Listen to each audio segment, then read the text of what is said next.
Welcome back, dear listeners, to the Far Side of the Moon podcast. And we'll be going over Race by Wolves, episode 7, named Faces. Again, it's an HBO original, not sponsored, guys, but I mean, you all know that we would like to be. Now, without further ado, Carlos, do you want to take over the recap?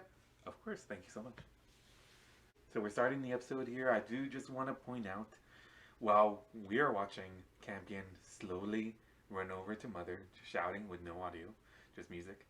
Um, I love the HBO Max little logo they put. I just love the color purple that they use. Okay, yeah. As one pointed out. And now we see Campion, he's gotten to Mother, and he's gesturing towards Paul. Why would you do this? She saved your life. And we remember she did save his life when he fell in the hole trying to find the rat, right? Yeah. Trying to find the other Trying to kids find too. Mouse. Yeah. Trying to find Mouse, right? So Paul is a fucking dick for doing this. But whatever, everyone's got their own fucking issues. Right now, Campion's issue, his mother's dying. I mean, the thing is, Paul was being, I guess, a dick, but he was doing something his parents told him to. Well, Like, he's doing something. He's doing something he thinks that his parents told him to do, but they're not his parents. Yeah, but Spoiler alert for all you that just jumped in.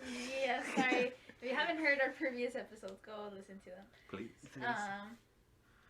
He's doing something his parents told him to do, and this little boy, he is a little boy, so to him, he doesn't really. I guess. Yeah, he's got nothing else to do. Argue it. He just goes ahead and does it. Like Carlos mentioned, I really like this scene. Like the Mithriatic soldiers are coming in, Mother's on the floor, and Campion's like already going after her, and obviously yelling her name, but we don't hear it, which adds to the dramatic effect. I mean, I love that, right? Yeah. But I want to point out, once the Mithriatic soldiers arrive, they have guns ready because they know that there's a necromancer there. But Marcus, reassuring them, he has the little sack where the eyeballs are at, and he lifts it up, and he just kind of just wiggles them around with his other hand up, like, guys, like, I got it. Like, So everyone's supposed to know that she's disarmed. yeah. Dis-eyed. More Dis-eyed. like it. You know, the thing is, I find it funny how even though they know bullets don't do anything to Mother, they're still gonna try and fight. I mean, it's the only weapon they have. That's Yeah. true. I would have hidden. Sorry.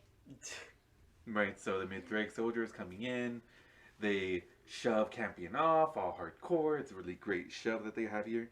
Campion gets right back up, goes back to the soldiers who are now trying to pick up Mother, takes one of their guns, and starts aiming it at Marcus, who's the leader. Marcus assuring everyone else, "I've got this, guys. Put your guns down. You're gonna hand over the gun to me," to Campion, basically. Now, Mother reassuring Campion that violence is not the answer.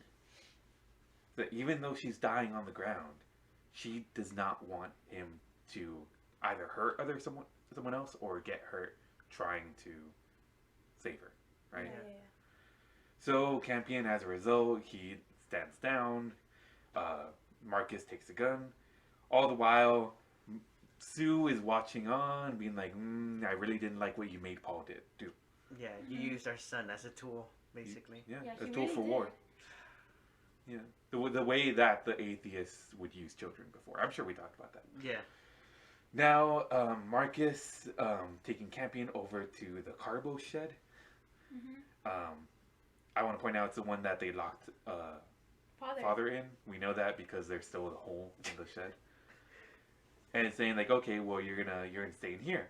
It's because you're a liar and you're doing all this terrible stuff. And Campion pushing back like, oh wait, you're liars too. Like, come on. Like, is this what Earth is? It was just full of lies. I mean, Yeah. and Marcus doesn't have a reply. He just walks out. And Campion's like, no, I want to see Mother. I want to be with Mother. But now he's locked in there alone. He's alone, but he looks up and you get to see as the audience that he's locked in the room with the hanging body of the creature that they had killed earlier on in the season. Yeah, the one that they've been for meat. the one that they've been stripping for meat. Yeah. I just want to point out, since it's the same shed where they put Father in, they do reinforce the door, since Father had left a giant hole in the door. Yeah. They say they reinforce it, but Yeah. they don't actually do anything. I mean, want to not point really. that out. I want to point that out. They do put, like, later on they show the hole's not there. They do cover the hole. Yeah, I want to Sure. point out that you're Yeah, full of yeah, yeah. shit. Carlos, Yeah. and they Okay. blocked that hole. They Okay. blocked the hole with another piece of wood, very flimsy wood, may I add. But it's blocked. covered. It's covered. Okay. I guess that's reinforced to some Reinforced people. bullshit, dude. We cut back to Mother, who's being strung up by other Mithraic soldiers in another carbo shed. And I want to point out that the way that they are stringing her up, they're keeping her arms out and her legs out, similar to the way that she does her necromancer pose to fly out around. Only difference is she keeps her legs together when she's in her Kind of pose. ironic, no? Yeah, I would say that it's like her power position, Yeah. but now she is completely weak. And we get that lingering shot of a weakened Mother, and we cut to the opening sequence. Now we cut back to, it looks like it is the incubation room that they're in now. We've got Paul standing over Father's body, and Marcus coming in with one of the Mithraic soldiers' helmets. So we know that this is a dead soldier's helmet. Yeah. And he puts it on his son, quote unquote, so that he feels proud of himself, so that he can feel like he actually did something and he's worthy of wearing the helmet now, right? Mm-hmm. And now Paul, looking for reassurance from the Mother, is like, "Oh, are you proud of me too?" And it's like, "Of course I am," Sue saying to Paul. And now they're talking about the actual crops that they have there. Paul makes a point to tell them that they're radioactive, but that there is some food that they have there. Talking about the creature, I'm sure. So from here, Paul goes out of the room while Marcus starts to work on Father, right? Looks like Father's still twitching on the floor there, but he is what looks like to be deactivated. Is that right? Would anyone disagree? No, yeah. No, yeah, definitely. I actually just kind of remembered something. Marcus was one of the only soldiers that is, he is the only soldier that is alive, and he actually tried the carbos. Do you think all that stuff that's going through his head is him being affected by the radioactive? That's interesting, right? Right. Because in the first episode, they did eat carbos. Yeah. Yeah, but then also Mother's being affected, and she didn't eat carbos. That's true. She is having religious visions. Hmm. Or what may be religious visions. Yeah. Okay. I also want to kind of point out how Marcus is, I guess, like taking care of Father, but he literally just lifts this little thing on his palm. I guess it's kind of like a status bar maybe on the androids. Yeah, I don't understand how they can tell what's going on, or how they just do little taps and boom. Well, I'm going to push back and say that while they should go into detail about what's going on with these androids and about how they work, we only have so much time in an actual TV show for this. So maybe if it was like a novel, that'd be where they can go into specifics and stuff like that, and people can appreciate it. But for time's sake, I'd say, okay, I'm happy because I'm curious about how Father works, but I really didn't need 10 minutes explaining it, you know? No, I don't want them to explain. I would just appreciate them being on the lander or something, and Father just laying down on him, just kind of like pressing buttons on a screen, not just tapping his palm. But I mean, like, they wouldn't explain anything, but now you get the sense that Father's plugged into the lander. The lander actually sees this or the diagnostic. So you can tell that they're actually doing diagnostic. Yeah. Okay. Not just a little tap on the palm, like. Yeah, that makes sense. That makes sense. Okay. I Please, take back my pushback. Take note, Ridley Scott and Luke Scott, please. Damn. So now we have Sue arguing with Caleb in the incubation room. Again, they're also known as Mary and Marcus. Just want to point this out to people that may just be jumping in. But so here we have Mary / Sue arguing with Marcus about what they should be doing next. Because at this point, they've taken so much time to be with the group of Mithraic soldiers, she thinks that he's getting too comfortable integrated with them. Right. There's a scene here where I think it illustrates exactly what happened in Earth. It doesn't describe it to a T, but Mary / Sue makes a point to say, okay, we've gone as far as we have, and we are here now, we're surviving. But if we go any further with these Mithraic people, we're no longer just survivors, we're traitors.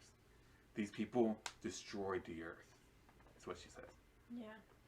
So Just kind of refreshing his mind. He's like, hey, like, I like you like being worshipped, but remember these We people. weren't here to stay with them. We Yeah, were that's here right. to survive and move on. Yeah. yeah, and Marcus makes a point to say, okay, well, we can do that. We can do that, sure. But we need to reprogram these androids first. So making a point to say that, like, oh, we need these androids. And I'm not sure if it's just because they think they need more help or if they want to make sure that the Mithraic people don't have them. But I think we can actually go as far as to say that this is a delaying tactic for Marcus. Mm-hmm. Well, I mean, I feel like it's a combination of both. Like, maybe delaying the inevitable, but I really do think that they're going to need help. And reprogramming these androids to do labor 24/7, because, I mean, they don't really sleep. They do have a sleep mode. I don't know how long it is. I don't know if it's all night, but Yeah. they're not going to be as tired. And they do, we've seen a bunch of supernatural things that they could do, but they do have that strength, that supernatural strength, which will help them in building, period. Oh yeah, and it's a harsh environment. So Definitely.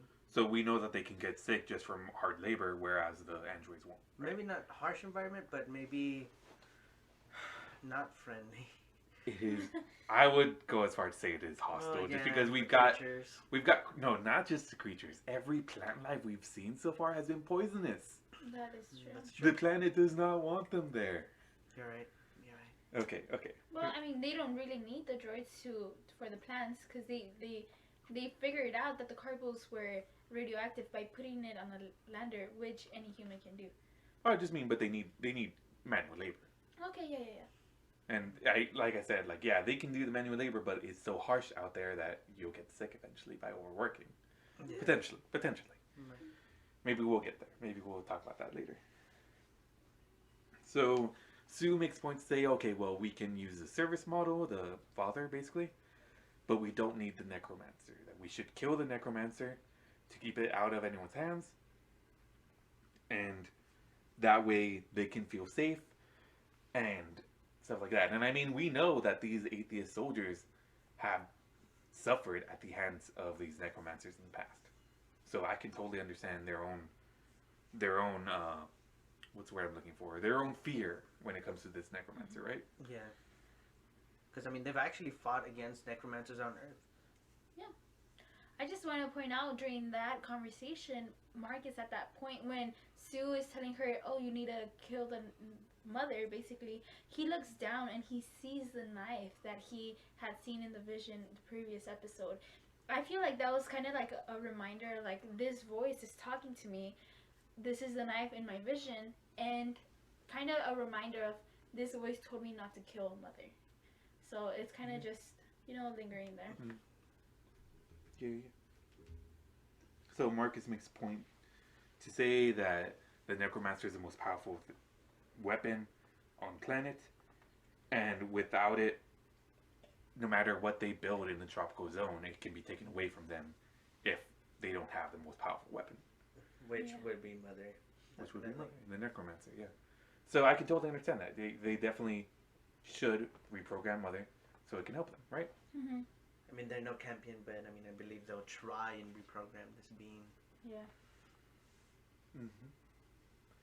So now we get a scene with Marcus coming into the shed where they are keeping Mother, and first thing Mother asks is, where's Campion? And Marcus, of course, he's in timeout because of all these terrible things he did. Mother just wanting to have her son back, just let me have my family and then you all can leave. And of course, Marcus's pushback is, your family, you stole those kids from us. Safely kidnapped. Safely kidnap those kids, Carlos, may I? Right, so they belong to her now. That's what she's saying. She's saying they belong with me. And Marcus is like, okay, so we should just let you leave, then you won't kill us? Why should we believe you? And she says, oh, I have no reason to deceive you. And he laughs and says, yeah, you have plenty of reasons to deceive me, right? That's such a human way of thinking. But at this point, Mother reveals to Marcus that she knows that he's had plastic surgery. Yeah. She knows that he's not who he claims to be. Pretty much with that information, you can deduce that he's fooling everyone else, right? Mm-hmm. Yeah. So that's what he does. She makes a point to say that she noticed the first time they met because she could see the surgical scars the way other people can't. And Marcus is like, okay, so that's why you didn't kill me? Like, yeah, like, I could tell that you had a tattoo under your skin from when you were young. They only tattooed atheist kids. Yeah. It's like, okay, so we know that we're of a like mind. And Marcus really upset at this idea that they are of the same kind when he knows that she's killed lots of atheists. Yeah. I don't think he was only mad at that. I think he was also mad at the fact that she's bringing up past life that he doesn't, like, he's moving on from. Yeah, right. Yeah, you're right, because she's bringing up something that he obviously wants to forget, and like how Carlos mentioned in a previous episode that we had, how that person is dead. Yeah. Basically, Caleb yeah. is supposed to be dead, and he's transforming more into Marcus, and he's, well, what we've seen, he's a great leader to the Mithraic. He's taken his role very seriously, and I mean, he may be a prophet of soul. that's right. Maybe. I mean, So, like, it's not even just that, like, Caleb is dying. It's like Marcus is being, reborn in a sense. well, he's being, enriched Okay. by soul. So the rejection of that, we don't know what the ramifications of that will be. We don't know what the consequences of pushing back from that could be, right? It probably won't even get into that, right? But the idea that I think Marcus has is like, okay, well, we have this life now. I still have history with this creature, the necromancer. Yeah. Mm-hmm. So even though he's trying to live this new life, he can't reconcile his differences with this monster that he sees. Yeah. So like he would want to be Marcus, he would want to be religious, but that would be, he would. I don't even know what I'm trying to say at this point. I think what you're trying to say, I think, is like, even though he wants to be Marcus, he wants to move on. He has now Mother telling him, no, you used to be atheist. He has Sue kind of always reminding him, because when they're alone, she still calls him Caleb. To her, she's still atheist. She doesn't kind of realize that Marcus has moved on and is now Mithraic. From what we've seen, right? From what we've seen, yeah. Wait, I do just want to talk about for a second that these, I think I see Mother realizing this, that they are like-minded, like she said. But Marcus, if he came to Sue with the information that Mother is saying, that like, hey, she is totally fucking atheist. She is completely aligned with our old belief system. We don't even have to reprogram her if that's the case. We could just repair her and she could fight with us just off of our belief system. But he cannot live with a necromancer. He still wants to destroy her just because of their past. Yeah. But at the same time, I don't think he wants to, but he knows he can't because he believes that voice that's been talking to him. Well, does he? Because, I mean, coming into the next scenes, we see, and we'll talk about it right now, but we will see that Marcus is trying hard to fight back on Soul's influence. Yes. Yeah. Trying to But fight back. even then, he thinks it's Soul. Like, he's Mithraic. Like, he doesn't come up with a logical answer of what this voice might be. He believes in the Mithraic because what else could it be? But he is still fighting. Yeah, he's fighting back on Soul. But to not fight back the religion. but to fight back on Soul, you have to believe in Soul, right? Yeah. I get you. Okay, let's move on. So Mother pretty much paints it out for him that they have a chance to rebuild society together, an atheist society, and that'll be great. That's exactly what Mary/Sue wants, right? Technocratic society. No war, no suffering, and to that, Marcus he chuckles. He says, "Okay, well, whoever reprogrammed you, they did very well. I actually thought you cared."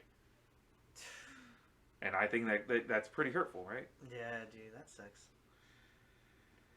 Because I mean, at this point, we're kind of, well, I mean, me personally, she's more on the human side to me now. Yeah. Like she has feelings. But Obviously. you can understand Marcus's perspective too, right? Because like he just says Well, that yeah. you act like you care, You're but- programmed this way. but you killed all of the humans. You killed all of the Arks. If you actually cared about human life, then you wouldn't have killed all these people. Well, I mean, at that point she was programmed to be Mithraic, so she got rid of the atheist. But now she's programmed by the atheist, so she wants to get rid of the Mithraic. No? But that's why, like, I mean, I don't think they'll get into it, but the whole thing is like, okay, well, belief is so easily swayed. How do you know what someone's gonna be next week? And like, not that I'm thinking that they're getting into this, but if she comes with them and they're trying to be atheists, well, who's to say that she's gonna Turn fucking Mithraic again and go. well, full no, religious? like turn against them because they start having religious tendencies or something.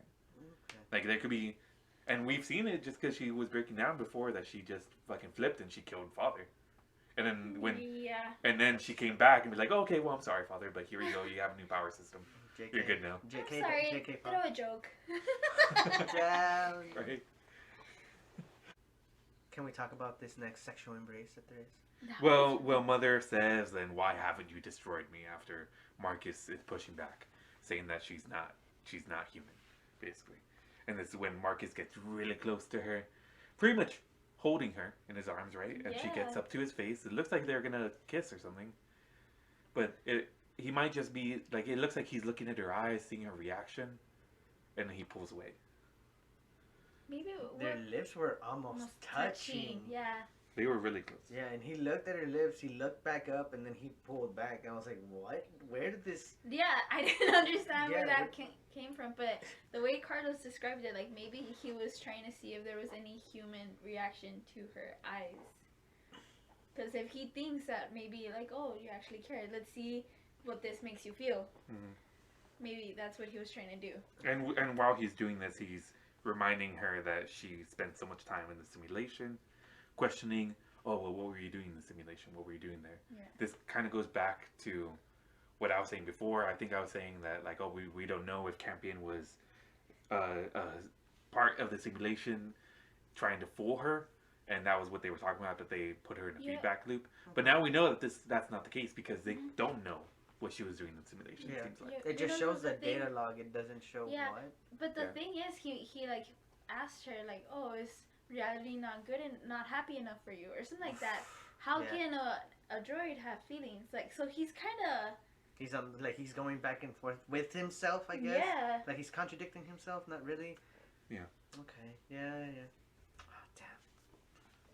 So now, after pulling back from their embrace, he gets out of the shed, makes sure to tell the soldiers here. What's he say exactly? Like, no one goes in there but me. Yeah. To make sure that no one else gets influenced by this. Or to make sure that she doesn't tell anyone that he's not he's not who he says he is. He's an atheist, yeah. That he's an atheist, yeah. So now we cut back to inside the compound where we see the clerics now burning incense around the little hall here, saying different little prayers. I'm sure they're blessing the hut at this point. Or like cleansing it, right? Okay, yeah. And we have a focus shot on Vita. On Vita. It seems like she noticed Father and she walks up to him and she's like, oh, Father, you're better. And it's like, and Father's response, let go of my hand. You're gonna get in the way of my work. Something to that extent. Right. Really cold and pulls away his hand. And then he keeps on working. And we have Holly coming back to Vita to comfort her, and Tempest going there too.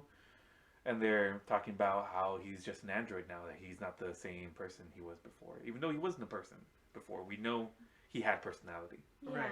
and now he's just A service model. Yeah, and it makes me really sad Yeah. to see like this great personality character Yeah. just kind of go monotone. Yeah, the sense of individuality just went out the window. Yeah. Mm-hmm. And now we have Lucius coming into the little hut with Hunter. He says, oh, well, Hunter told me that you guys lost your pendants here. Look, we have these pendants from the dead soldiers. Please wear them. Wow. Please wear them. It's what they would want. Talk about recycling. Yeah, talk about recycling. Who would have known? And now they're questioning what's going to happen to Campion now. Lucius lets him know that he needs to be baptized, and until then, he's impure. You cannot talk to him. Gross. Yeah, so it's definitely some religious doctrine that they have that atheists are impure or whatever, and they're gonna corrupt them if they talk to them. Which actually kind of also explains why Lucius in the beginning of this episode just gets Campion kind of and throws him to the side because to him this kid is nothing. Like, Yeah. They're soulless. You're right. Yeah. So now Holly, Tempest, and Vita walk off to the side, and the first thing Tempest does is take off the pendant, and Holly tells her like, "Oh no, you shouldn't do that. You're gonna curse yourself." Tempest, we're already cursed. I thought that was good. Yeah. Well, I mean, it's obviously coming from her. She is pregnant, raped Yeah. by one of the main Yeah, guys so we of already the know story. that she's not into the religion, right? Yeah. Yeah. But they make a point to say that we need to give Campion food. Holly, no, he needs to be baptized. We shouldn't talk to him till then. And Tempest pushes back on that and says like, "Oh well, Holly, like I guess you're part of all this now because you could have told mother and father that they were coming. You knew." Traitor. And she has a point, right? Like, any bad feelings that Holly has about this is completely undercut because like. Like you knew you did nothing. You let it happen. Might as well be guilty of it as well. Yeah.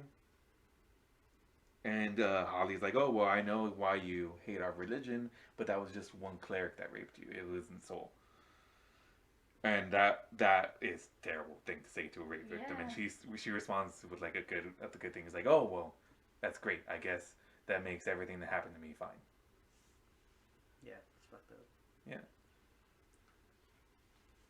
And we get to see more work that Father is doing. We get to see a little bit of Hunter responding to Father's interactions. He looks a little sad, a little uncertain. Like, uncertain. He just keeps every time Father passes by, he just kind of like looks at him, right? Mm-hmm.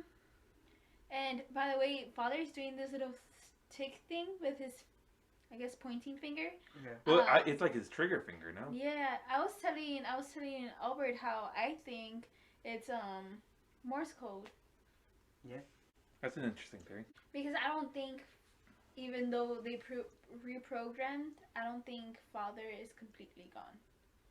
At least I hope he isn't. Well, yeah, because when Marcus was checking him out, when he was laid out, his hand was shaking, and it was the exact same thing, that tick that we see. Mm-hmm. And he opened his, what we assume to be a diagnostics kind of deal in his hand, and he's like, "Wow, there seems to be some life left in you." And we're assuming that life that he had left in him is where, well, I'm thinking that it's actually the personality that he still had. It was still there in his programming, and they just he just brought back his he activated his service android part of him. I could see that. Because when I saw that scene, I thought like, okay, well that means that like they can, like there's life in him, and that there's not enough damage done to him that he's completely decommissioned. Yeah. Right. We can still bring him to working order. Yeah. That's the way I took it. But you're right. Took it like that too. But you're right. It could be that like, oh well, there's still some life in you. They don't know it, but Right, we exactly. might know that like, oh well, that's still Father. That's Father's fucking influence, Yeah. right? Getting back to it here, we cut to outside now in the middle of the day. We see Paul creating the structures of the same, similar to the way he did in the simulation, right? Yeah. Where he's making like a little. He's making the city of. Yeah, he's making the Mithraic city that he made in his dreams, and I like this here where the cleric sees it, and they make a point to say like, oh, maybe the Mithraic prophecy was wrong. Maybe it wasn't an orphan boy. Pretty much implying that like, oh wow, this child is like he's the child of prophecy. He may be the child of prophecy because look at the stuff he's making. No one prompted this, right? Yeah. Without them knowing that, obviously. He's an orphan. Yeah, he is an orphan. Yeah. So we see lingering shots of Mary and Sue looking at them as they hear that from the clerics, and they just look at each other. Mm-hmm. Like, tee, we're not his parents. Now we cut to Tempest coming on the shed here, and now I see what you're talking about, where they did cover the hole that Father made. Yes. But whatever, that doesn't look secure. It's secure enough for a 12-year-old boy not to get through. That's true, yeah. Your comment's full of shit, Curtis. So now Tempest is getting messages over to Campion, letting them know what they're doing with Mother and Father, telling them Mother is locked in a silo, and Father is reprogrammed. He's not Father anymore. And that must be really, really sad for him here. I mean, he's losing both his parents here. Yeah. But Tempest is like, okay, well, I brought you some food here so we can make sure you don't starve, right? You've got to just tell them that you'll accept Soul. And Campion says, but I don't. And Tempest pushes back, okay, well, I don't either. But they don't need to know that. Because it's true. It's like, you just have to tell them what they want to hear so they can let you go. It's funny. I feel like that's kind of a callback towards Father telling him, like, hey, like, on episode 1, it's like, don't let your mother catch you praying. It's because it's the same thing. It's you're letting your mother, you're basically telling your mother, like, what she wants to hear, and you're not doing it already. Like, he was... Right. Yeah. Yeah. You know, Campion's eating some of the fungus right here. It looks super fucking good, right? Hell yeah. And we hear voices. It sounds like Ghost Child is back. And she's even influencing the plane here, where she's moving the cargoes a bit. Super spooky. Now, there's a scene here where I want to open it up for discussion, not just with you guys, but with our audience, because I question what's going on here, where Campion is being is interacting with Ghost Child, and she's even dropping her fucking dolls for him, right? She says to Campion, kill your father, we're waiting for you. When you listen to it without the subtitles, okay, so the subtitles say kill your father. But when you listen to it, when you actually listen to it without subtitles, it sounds like she's saying kill yourself. And there's a scene later on where in the same shed when the creature falls, right? And we'll get to that in the recap. I'm sorry I'm skipping ahead, but it's necessary for discussion, I think. When the creature falls, what's left of the rope becomes a noose. Hinting to it's the same thing, right? Hinting towards kill yourself. Yeah, and subtitles are proven to sometimes mess up and not say. Well, I don't even know if it's that. I would imagine maybe they decide to change that for censors. Yeah. Or just because, I mean, hey, like, this is pretty heavy stuff. Like, we'll make this about parental side instead. Because we know later on something happens between Campion and Father, right? Oh, fuck. That's actually really, really good, dude. I didn't... But I think, I didn't pick up on that. And it does make more sense than kill your father and you'll be with us. Like, what? Yeah, no, but kill yourself and you'll be with us? Hey, they're ghosts. Yeah. We miss you, Campion. Kill yourself. Come join us. Is this the... maybe Ghost Child isn't just, like, the ghost of the kids that died. What if we think about it as Ghost Child as the opposite of Soul? Oh. Like, we could say... Like the God of Death or something? Something like that. Like or, like... God and Devil. Yeah, like the God and Devil. Or just an opposing deity. An opposing deity to Soul. Because, I mean, Soul's all about light and all this good stuff. And this thing's only working in shadows. Yeah, and it's telling you to kill yourself. Yeah. It's kind of an interesting point. How does anyone think about that? About them telling them to kill himself. No, yeah, and I mean, I still don't know what the fuck's going on. I didn't make the fucking show, right? Of course. If we can get Ridley Scott in the comments, let us know. But absent that, if anyone else would like to open up their own theory, or if they have their own interpretation of what's happening, because of course you can just go with what the subtitles tell you, and he's like, oh yeah, kill your father. But I feel like that makes less sense when you look at the whole thing. Yeah, like it makes less sense for them to kill your father and you come join us. I would want to know if they're... Oh, well, go ahead. Okay, unless they mean like kill your father, you would join us because they're on the bad side of Soul.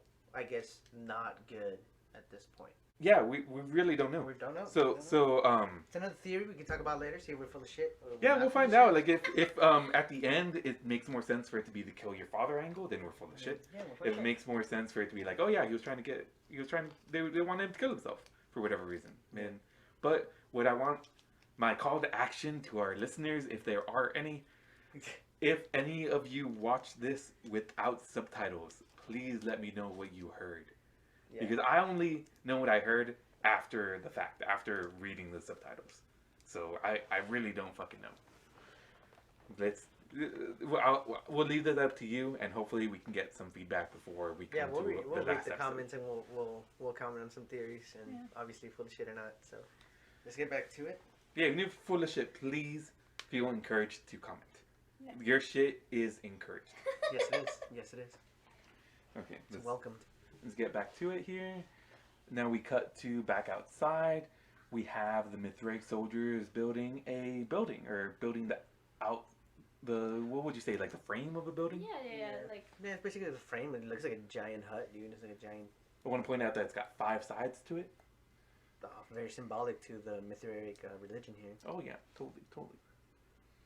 And it looks like all the Mithraic soldiers are doing their part, and they got Father contributing by hauling materials over for them. Which is what Marcus had in mind. I'm pretty sure when the earlier conversation that he had with Sue/Mary about using them as for just maintenance, labor. Sorry. Well, I want to point out that the Mithraic soldiers are pretty disrespectful to Father. They call him Trigger Finger, of course, because they feel a certain way about him killing the soldiers, right? yeah. And the whole time, Hunter is giving weird looks. And now we cut to Hunter stopping Tempest, who's trying to help too by hauling stones over. Yeah. It's like, oh no, you gotta stop. What about the baby? What about the baby? And she's like, shut the fuck up. I don't want anyone to fucking know. Keep your fucking mouth shut. And it's like, no, but you can get special treatment. It's like, I don't want special treatment. And of course, Holly afterwards comes up to Tempest, says like, okay, well, you're not gonna be able to keep it hidden forever. And it's true. I mean, you eventually have a baby belly. Yeah, give it another month or two. We'll see. Well, we'll see if it even gets a chance to grow there, to that point. Oh. Yeah.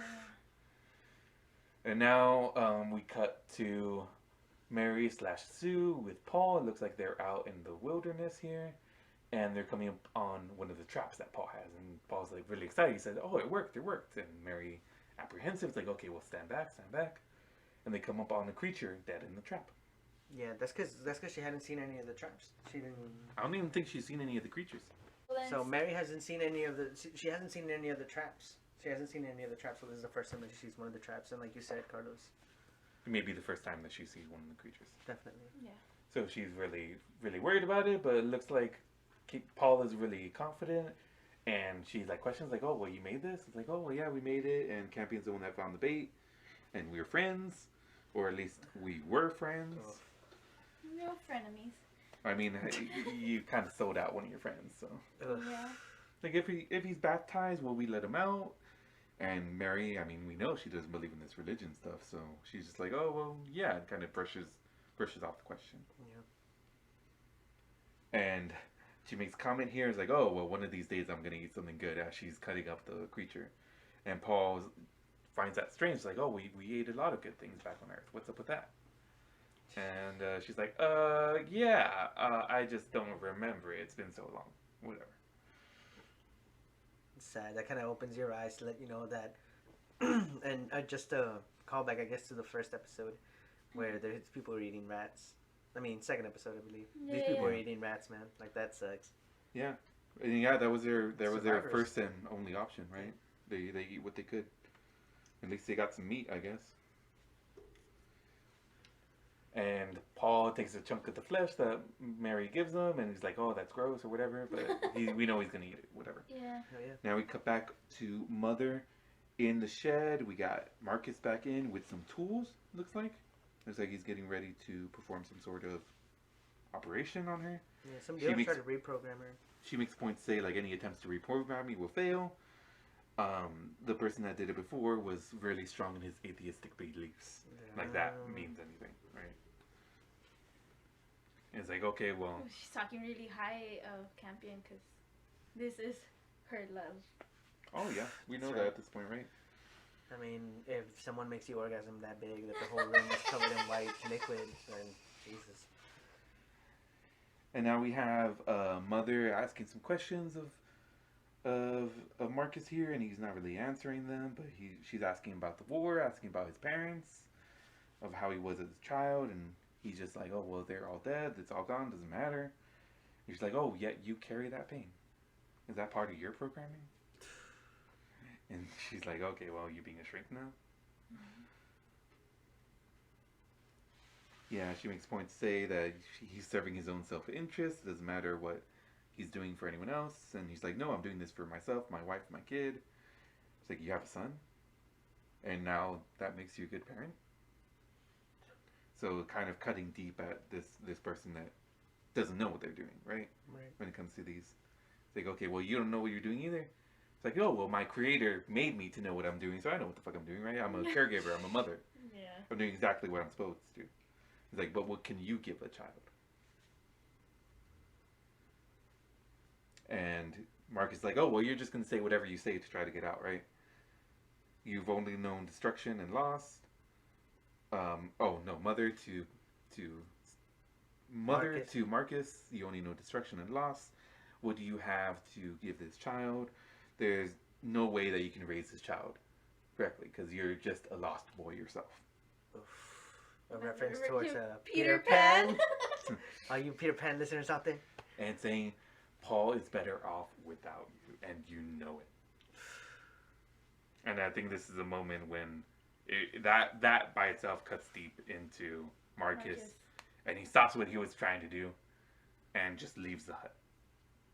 He leaves the hut, and he's talking to himself. He's like, oh well, what the fuck does she know? She's not even human. I'm gonna end that bitch, quote unquote. He's fucking pissed. And he hears voices again. Let her live, and you will be king of this world. And he really doesn't like hearing this. He's like, shut up, and king. Keeps hearing these voices, and now Paul's coming up to him while he's in this state. It's like, oh, well, we have all these important things that we got to do. Dad is like, leave me the fuck alone. Pushes his own fucking kid, the one he's supposed to be caring for right now, right? And you can see Paul looking really scared. Yeah, this scene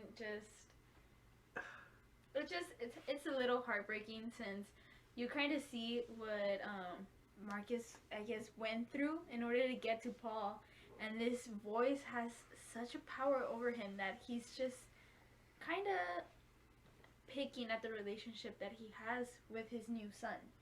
So, and seeing Paul's face, just really sad because in the sim they got really close after not talking to him because he was at war and he never really talked to him at all. Yeah. So I would even say that it's not even that the voice is picking at the relationship. His own insecurities about the relationship are coming out. Yeah. Because of all the pressure he's having from both ends now. From mother saying like, oh well, you're a liar, you're not who you say you are, and Soul saying like, oh no, you've got to do what I want you to. So he's cracking under that sort of pressure. Like, you gotta let her live. It's contrary to what he wanted to do at first, and this voice keeps pushing him the other way. It's like, no, you have to let her live. And now this voice is telling him that he's gonna be king of this world. It's like, that is... Yeah, that's the first time we hear that. Yeah. Right? So we don't even know what that entails, right? Because as far as we know, he's basically king of the world right now. Oh yeah, he's in charge of the Meteoric, which is the only army in this world that we know of. The only government. Yeah, the only government, and I mean, they have the deadliest weapon on the planet, so why would I not be it already? Yeah. But I guess it could be alluding to the future, right? Right. Whatever this voice is saying, whoever the voice is. So at this point, we have we cut to night, where it looks like we have a line of clerics of the Mithric faith coming up to the shed here, and they're coming up to Campion, who's looking really, really bad. He looks really tired. Like, okay, and it's Paul coming in with Lucius, saying like, okay, well, we're gonna let you out, but you have to be baptized. And Campion says, I don't want to be baptized. I want my parents back. And Yeah. And Paul's saying like, okay, well, you're just gonna suffer in here if you don't get baptized. So it's the best thing to do. Just accept Soul. And very hesitantly, Campion goes along with him. Says, can I see my mother first though? He's like, no, we can't do that. My father won't allow it. She's too dangerous. And this kind of makes Campion stop. And Lucius grabs him by the back and says like, oh well, you're going to behave, right? You have to behave. And he keeps on walking. Now they're walking to the building that they were making. It's like, okay, well, what's that? And Paul tells him like, oh well, it's not complete yet, but it's as far as we need it to be. It's a church. Okay, so now we know that the 5-sided building they were making is a church. And they're all prepared here. They got a whole fucking ceremony ready for fucking Campion to kneel down and start praying to Soul. And we got the head cleric here. It's like, oh, are you ready to accept Soul? Nothing from Campion. It doesn't say anything. Or would you rather return to the silo? And Campion's like, no, okay, I'll do it. I'm ready. And they begin the ceremony where they ask Soul to cleanse the child's spirit with the radiance of their light, or whatever the fuck. Yeah, anyone want to add anything? Yeah. I really like the fact that they made the church around. I really like the fact that they made the church around the city that Paul actually constructed. I don't know if you noticed that, because I was actually in the middle of it, and everyone else is surrounding it, because that's supposed to be the city of light that the prophet was going to lead them to. Yeah.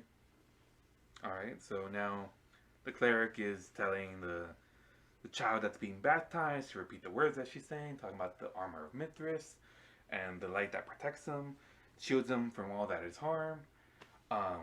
And he stops reciting when he notices something. Campion is looking out and looks at the table that they had made for the shrine, and he notices that his sister's name is on the stone that they used, realizing they used the stone of the gravestones for their altar. They used the gravestones of his siblings to create that little altar where they're worshiping.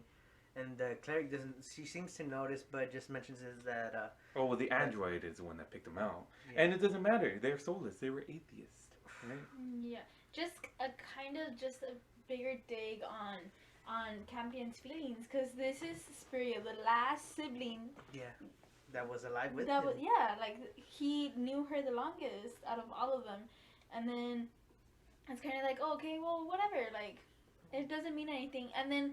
just another dig. Oh, the android picked him out. Like, your father is gone. This guy doesn't care about the gravestones. Just jabbing at him. Yeah. Like, just more reason for Campion to just stop. Like they don't care about his feelings at all. Like, this guy's struggling with the fact that they just ruined this headstone. They just ruined his sister's headstone, so... I mean... I would feel horrible if they did that to I mean, our little brother, my little brother passed away. I feel horrible if they desecrate his gravestone, dude. That'd be horrible for me. Now imagine they're doing that to this kid, and they know that he knows that they're using it as an altar to worship their religion, because, I mean, this person meant nothing, because it was soulless. It's like, oh, dude, like, really? They're doing this? Yeah. Like, what do you mean it was soulless? Like, yeah, they don't see anything wrong with it. Yeah, dude, it's ridiculous. And that's because that's what their religion taught them. Yeah. That, like, oh, they're atheists, they don't believe in souls. Okay, well, they don't mean shit to us. Yeah.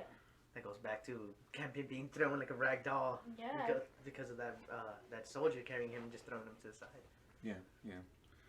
So with that, Campion visibly upset, not reciting it. It's like it looks like they're gonna stop the ceremony. Paul comes up to him. He's like, okay, well, they're just stones, Campion. They don't mean anything. Please, you got to do this. And cleric says, like, oh, this is your last chance to save yourself. And at this moment, we see that Campion still has the claw that Father gave him. That it was in the doll. Oh, right. Well, I think it's still. I think it is the claw that Father gave him, but yeah, the ghost child is the one that gave it to her. Gave it to him. I'm sorry. So with that claw, he looks like he's ready to do something. He looks really upset, and he ends up running off. Before he can actually get out of the church, someone grabs him and he stabs him, and it's Father. Yeah. And Father has no reaction other than keeping hold of his arm and taking him back to the silo once they tell him to. At this moment, Campion has a moment with Father and says, like, oh, like, is there anything of you still there? And like, I thought you were pretending. I thought you were still there. Yeah. And the only reaction Father has is to take out the claw from his arm and leave. Closing that reinforced door behind him. Whatever. Cutting to the next scene here, we see Marcus's reflection in the piece of metal that they have in the incubation room, and he sees the knife next to him. He grabs a knife, looks back at his reflection, and he sees his old face, Caleb's face. And it transitions into Caleb's face covered in bandages, the same way they were in the second episode. And now he's kind of pacing around the incubation room, right? Yeah. Looking at the drawings. And twirling the knife, which is super fucking dangerous. Yeah. He already knows that this knife has got something to do with one of his visions or whatever. But now he's pacing around it and he's looking at the drawings that Tally had done. These are Tally's drawings in the wall. And he looks at one in particular where it looks like it's two people standing over a hole. And he just looks at it. Meanwhile, Mary/Sue comes in, absolutely pissed the fuck off. She punches him. And he's like, don't you ever fucking get near my child again. Don't you ever. It's like, oh, well, what fucking happens? Like, Paul told me you pushed him. And she's mad. She's like, we got to fucking go. This is over. Did you reprogram the necromancer? It's like, no, we can't leave yet. It's like, what? You said you were going to reprogram her. If you can't do that, you got to destroy her. It's like, I'm working on it. Doesn't look like you're doing a goddamn thing. And at this point, Caleb kind of accusing her, and especially the way he's using the knife. He is pointing it at her. He's like, you know what? You wouldn't be here if it wasn't for me. You wanted to die on Earth. I'm the one that got you to commit to the surgery and gave you this life. So, what would you be without me? And I feel like that's a fucking dick thing to do, right? The way he was using the knife while he was talking, I honestly thought it was like, oh, this is the scene where it's gonna happen, like where his vision comes true. true. Yeah. Like, I know it's a little bit too soon, but I just really had that feeling. That... I felt like the tension wasn't there. Okay. So like, yeah, like she attacked him, but he really didn't have any reason to push back, really, right? Yeah, he was kind of letting it happen. It's like, okay, well, what are you talking about? Like coming back into it, right? But yeah. So with that, Marcus leaves the incubation room, and it looks like what he said to Mary/Sue really affected her. Is like, you know what? Yeah, like, and she says out loud to herself, "Where the fuck would I be without you?" And you can see tears in her eyes. Yeah, she uses your eminence. She says it like kind of mocking. Yeah. Praise so your eminence, like for you.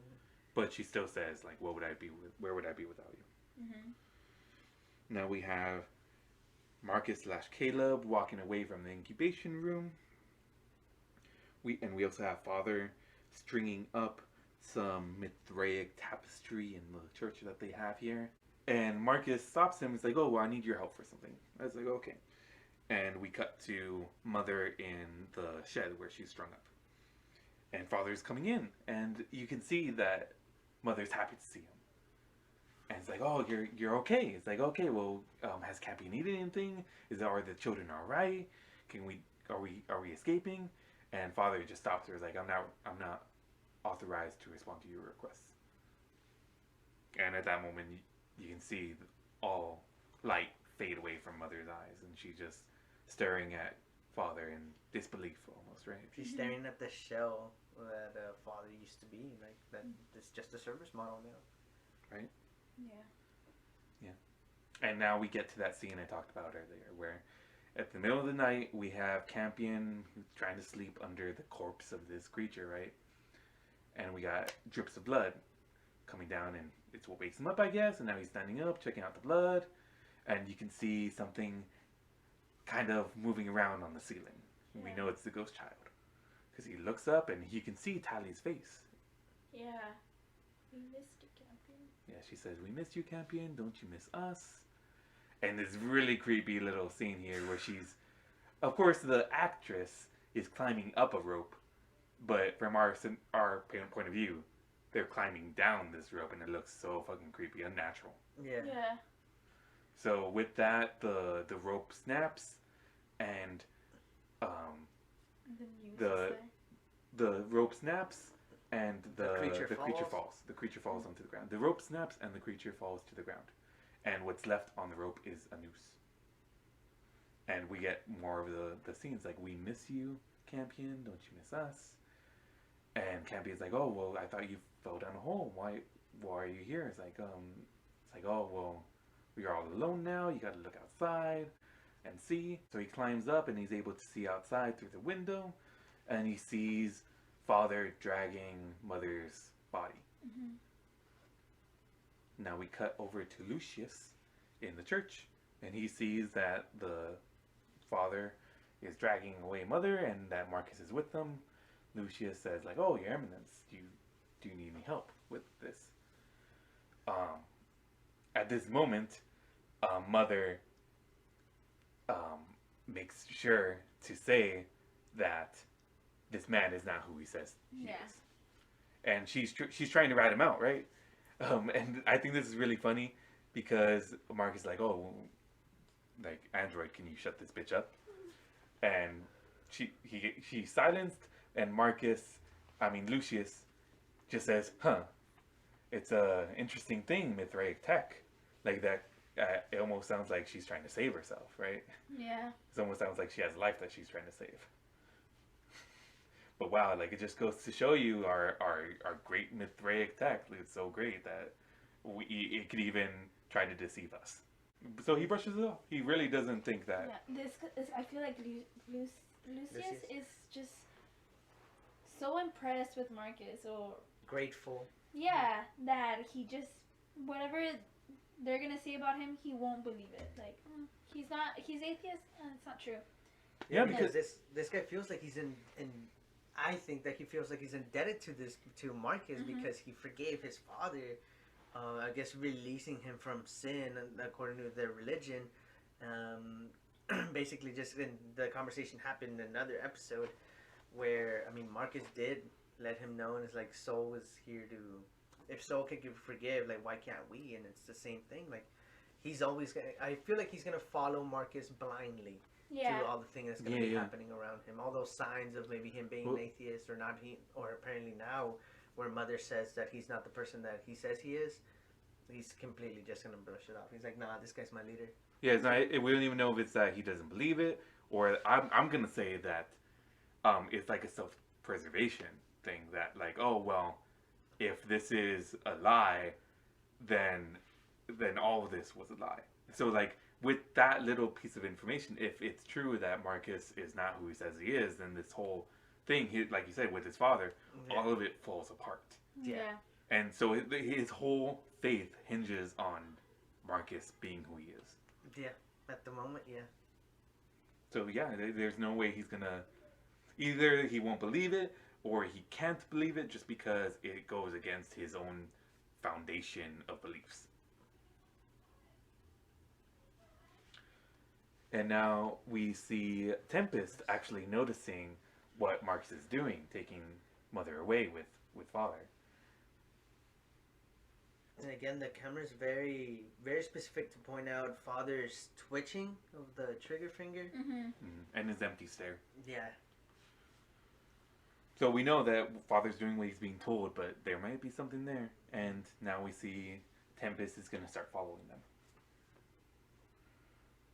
And this whole time here, now we get a scene with Mother just expressing herself. She's saying like, "Oh, are you going to destroy the service model when we're done? You shouldn't, because he was really good and he never disappoints. He's as loyal as they come. A fine protector," she says. Also making sure that Marcus is going to look after Campion. She makes sure to make a case for him that he's very resourceful and he'll be an asset to the colony. I'm like, bitch, you don't even know that he doesn't want to be baptized. There's no way they're going to accept him if he's not baptized.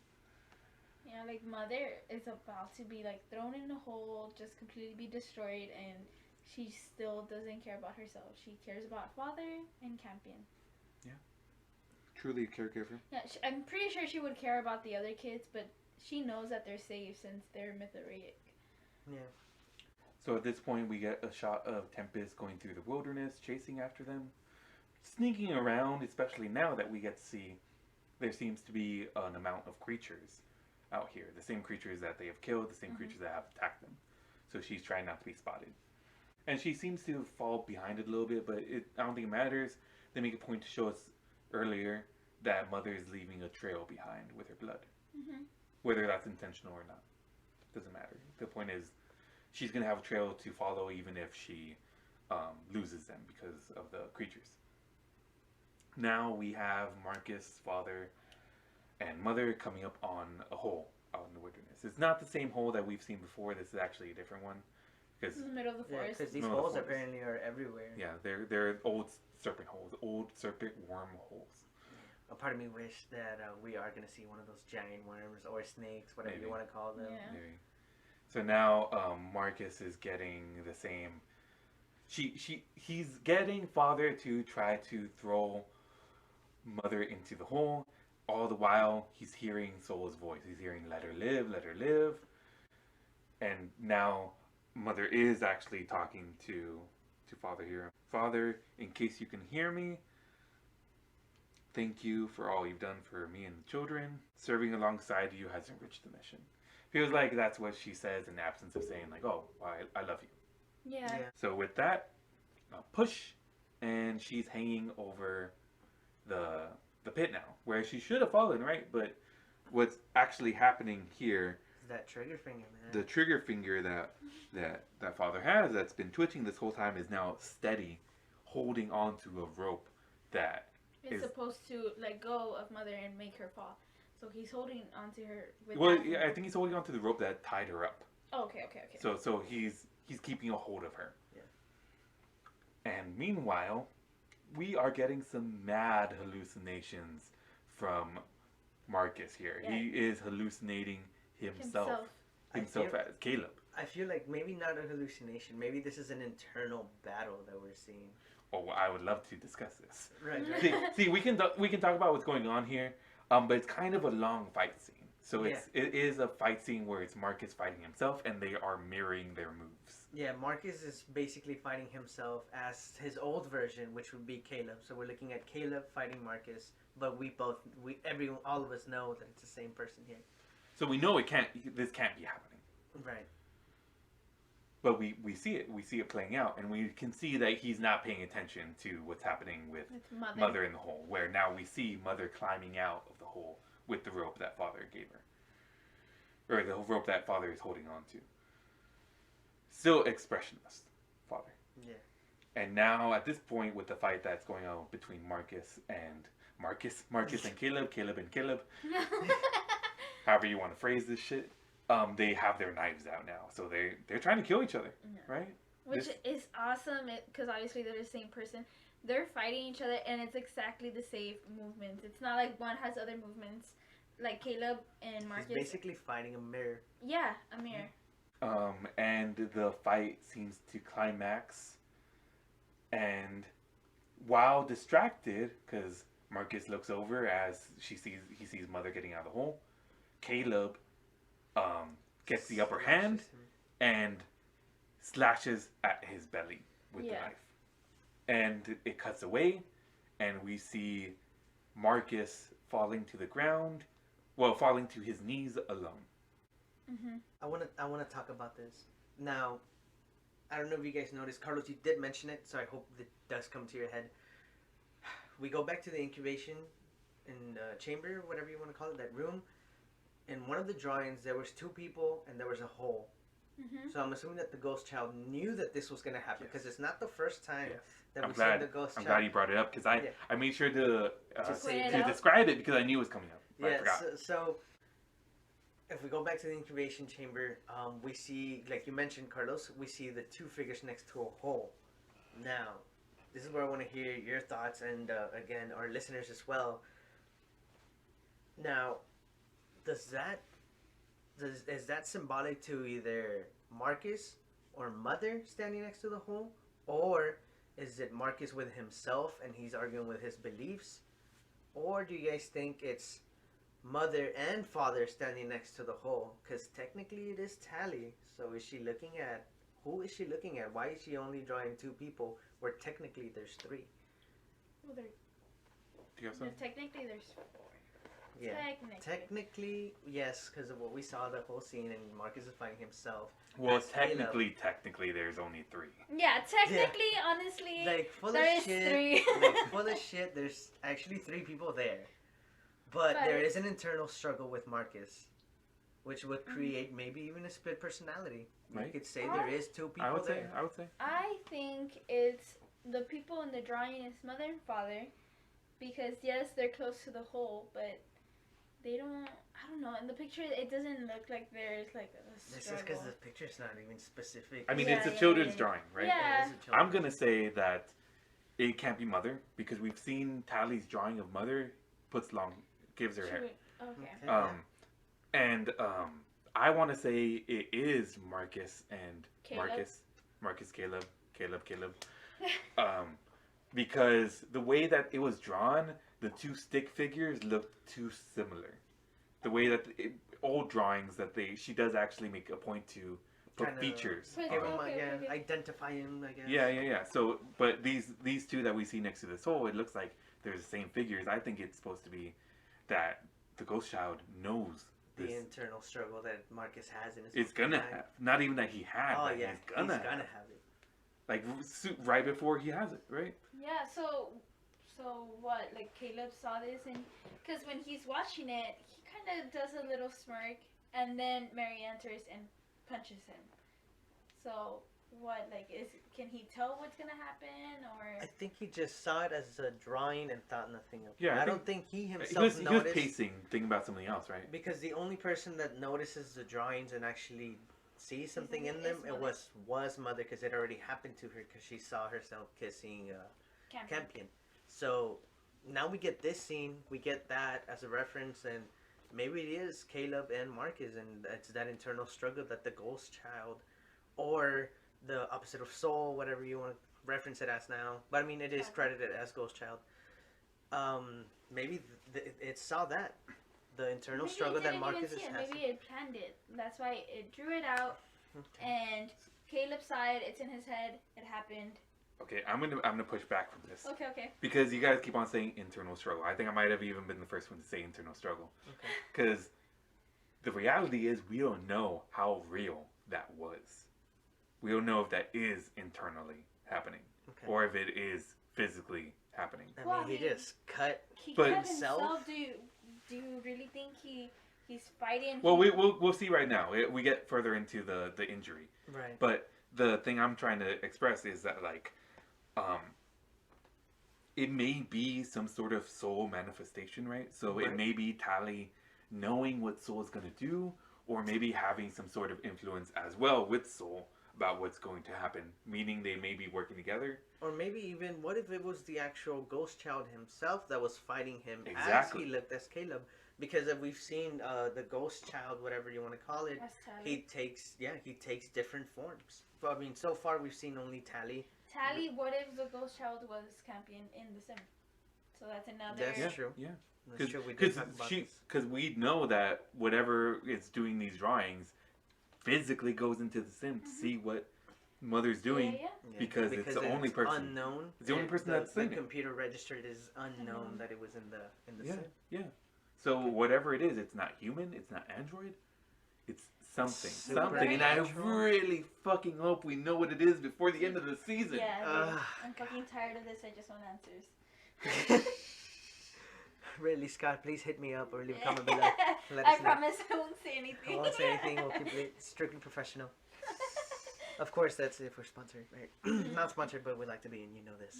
Yeah. By now, I'm pretty sure everyone knows this.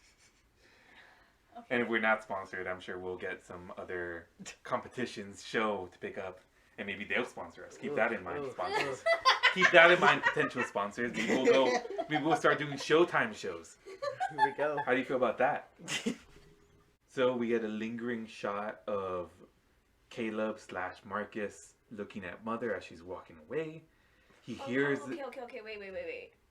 So what if if it's not good, I'm cutting this out.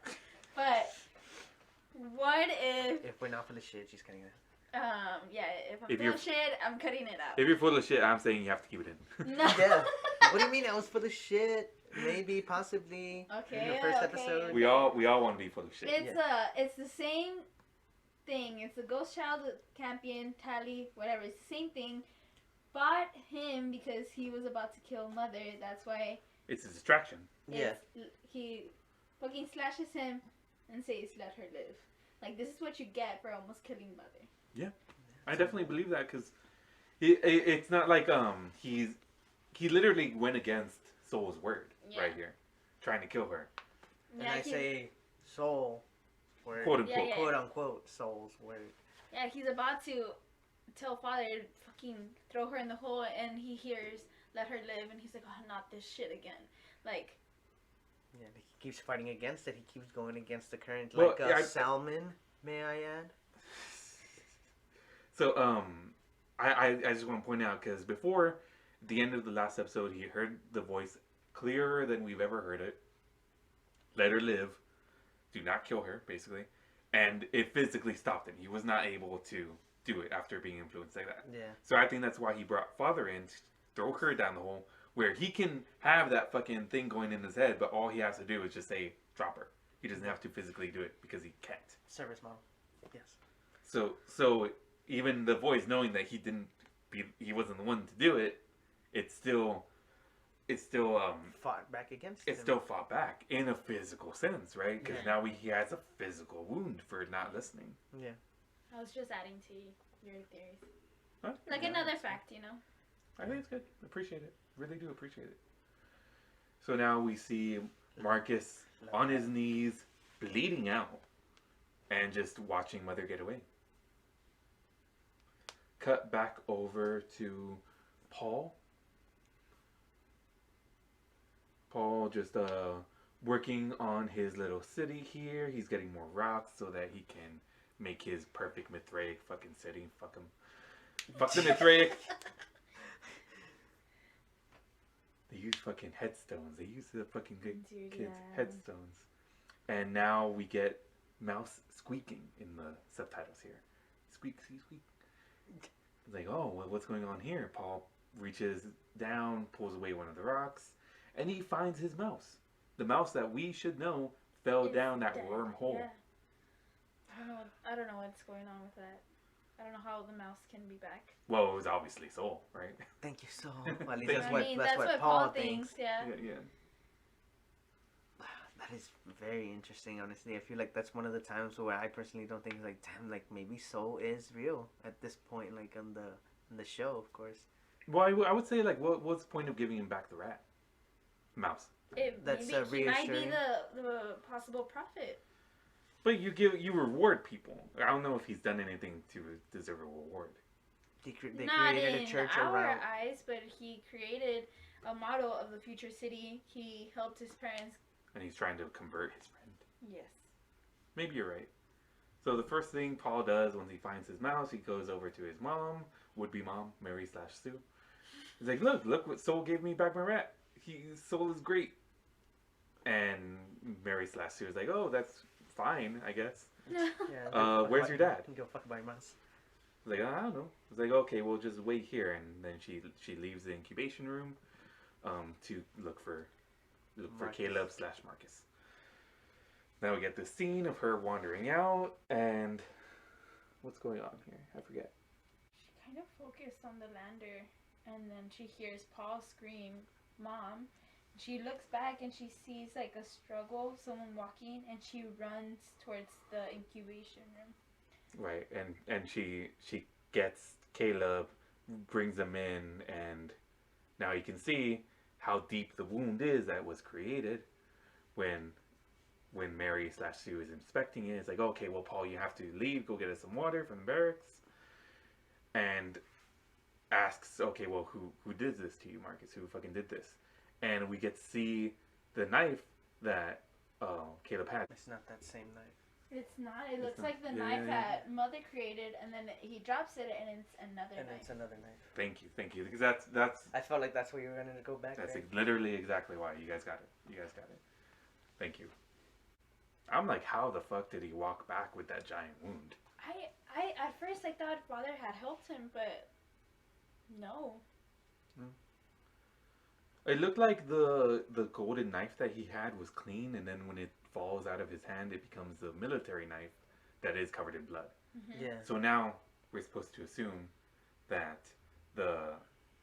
he hurt himself, right? Yeah. Because there's no other knife. There was no one else. I mean, not So- that we know of. So now I think we're supposed to assume that it was a vision or hallucination, Yeah. some sort of divine intervention that was literally like, hey, fuck you for not listening to me. cut yourself in your chest, cut yourself in your belly, Yeah.